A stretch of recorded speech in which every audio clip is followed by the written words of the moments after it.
벌써 2022년의 절반이 지나갔습니다. 올해 주식 비중을 전체 자산 중 의미 있게 보유하던 분들에게는 쓰라린 2022년 상반기로 기억될 것 같습니다.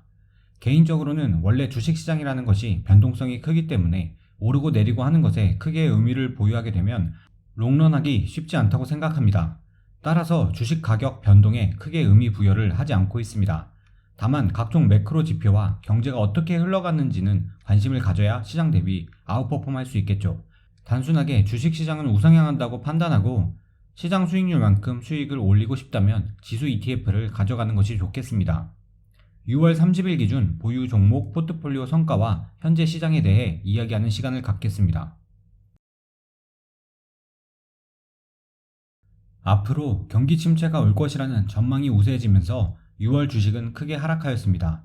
미국 S&P 500 및 나스닥 모두 8% 내외의 하락을 보여주었고 우리나라의 코스피는 약 13%나 하락하는 모습을 보여주었습니다.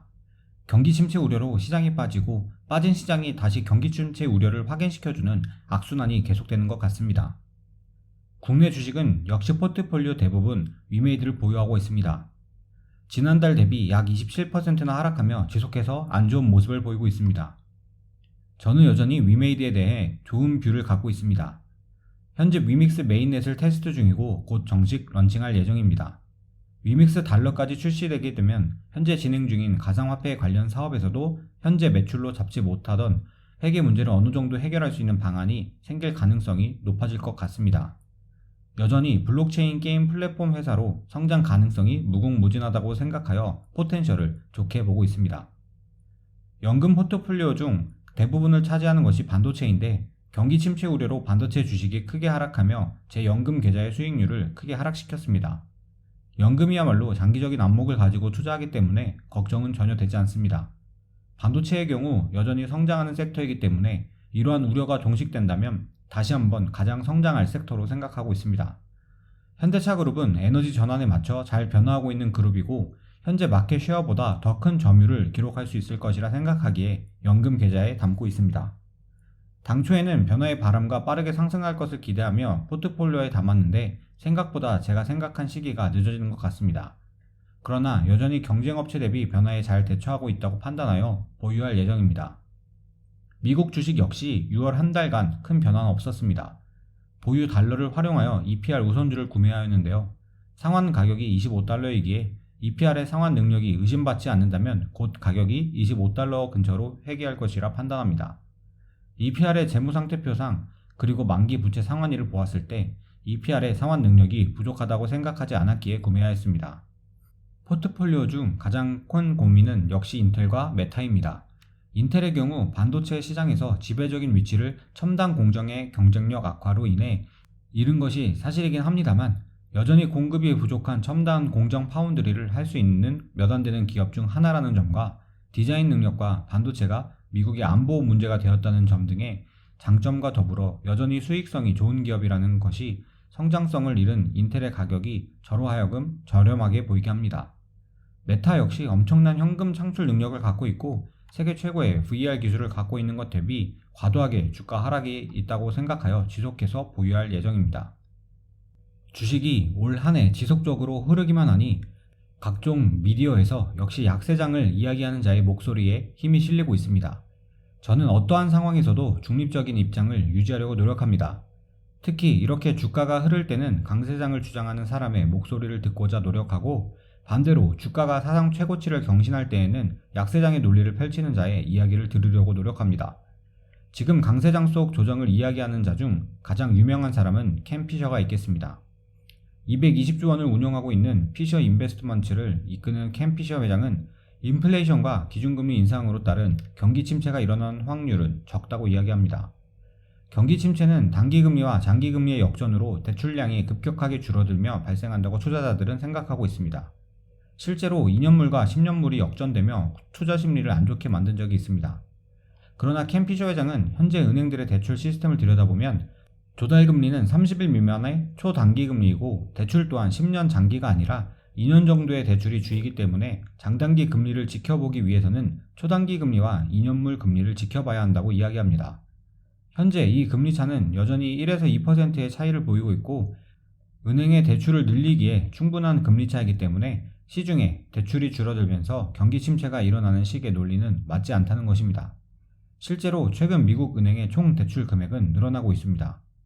물론 현재 기준금리는 1.5%에서 1.75% 수준입니다만 연준이 인플레이션을 막기 위해 7에서 8% 정도까지 올린다면 장단기 금리차가 당연히 역전되며 대출이 망가지겠죠. 그러나 1970년대 폴 볼커가 그랬듯이 과연 미국이 금리를 그렇게 올릴 수 있는 여력이 있는지를 고민해 봐야 합니다. 1970년대 미국 정부의 부채 비율은 GDP 대비 34%밖에 되지 않았지만 현재는 130% 수준입니다. 기준금리를 올린다면 미국 정부가 감당해야 할 이자 비용 또한 막대해지게 됩니다. 시장에서 답을 찾는 것도 방법일 수 있습니다. 시장에서 기준금리 선물이 거래되는데 2023년 2월물이 예상하는 기준금리는 3.355로 고점을 찍고 내려가고 있습니다. 아직까지는 시장에서는 1970년대와 같은 급격한 스태그플레이션을 예상하고 있지 않는 것 같습니다. 물론 아직까지라는 것이 애매하긴 합니다. 매크로 상황은 늘 급변합니다. 따라서 지금부터 3개월 이후의 일을 함부로 예측할 수 없습니다. 갑자기 러시아와 우크라이나 휴전이 이루어지고 공급에서의 문제가 해결돼 버려 높은 물가 상승률이 급격하게 잡혀버릴 수 있는 일입니다. 그렇게 되면 언제까지 약세장이 지속될 것 같은 주식시장이 갑자기 강세장으로 돌변하게 될 수도 있는 일입니다. 그렇다면 매크로 타이밍을 잘 보지 않고 자산의 가치를 평가하여 투자하는 가치 투자자인 워렌 버핏과 하워드 막스는 지금 어떤 생각을 할까요? 워렌 버핏은 투자자 여러분들이 잘 알고 있다시피 옥시덴탈을 꾸준히 매입하고 있습니다. 파트너인 찰리 멍글러 역시 앞으로 석유에 대한 전망을 좋게 생각합니다. 만약 시장에서 생각하는 것처럼 경기 침체가 오게 된다면 유가 역시 타격을 면치 못할 것입니다. 2008년 금융위기로 시작한 침체에서는 유가는 2008년 6월 배럴당 134달러에서 2009년 2월 배럴당 39달러까지 하락한 경험이 있습니다. 코로나 당시 경기 침체에도 유가는 역시 유례없는 마이너스 가격까지 기록한 적이 있죠. 따라서 워렌 버핏이 경기 침체를 생각하고 있다면 지금 옥시덴탈을 큰 규모로 인수하지 않았겠죠. 완만하게 소유 기업들이 돈을 잘 벌 수 있는 환경이라고 생각했을 것입니다.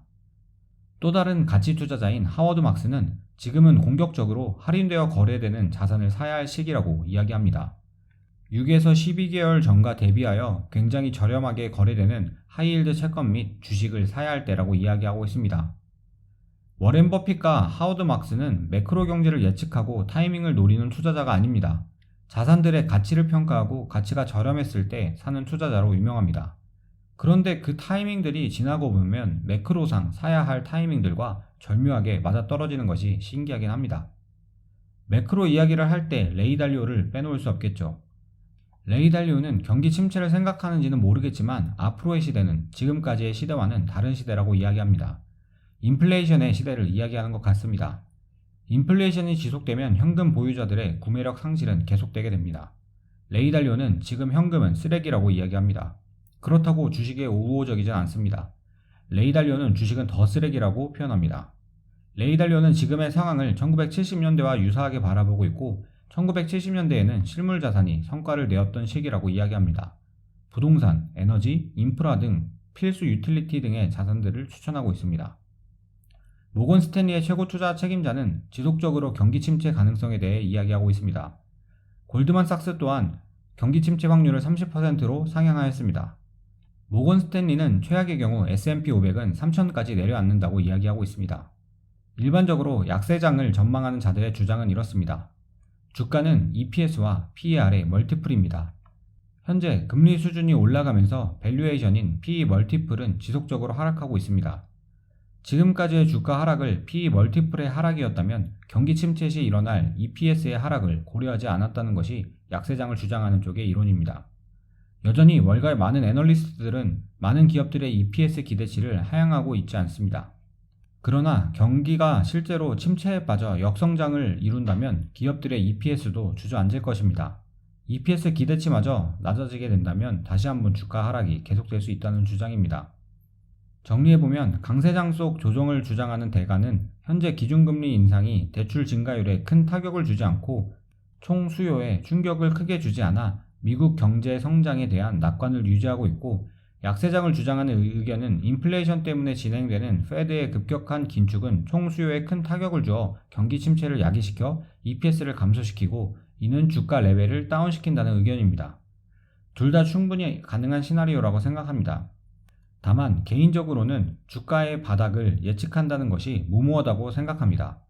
EPS 기대치 감소가 종료되어 다시 경기 상승이 예측될 때면 주가는 이미 움직였을 수 있습니다. 이럴 때일수록 본인이 투자할 자산의 가치를 분석하여 가치보다 저렴하게 구매한다면 사는 것이 옳다고 생각합니다. 워렌 버핏과 하워드 막스의 이야기처럼요. 오히려 인플레이션 시대에서 현금은 지속적으로 그 가치가 상실될 것입니다. 레이 달리오가 쓰레기라고 표현한 이유가 있겠죠.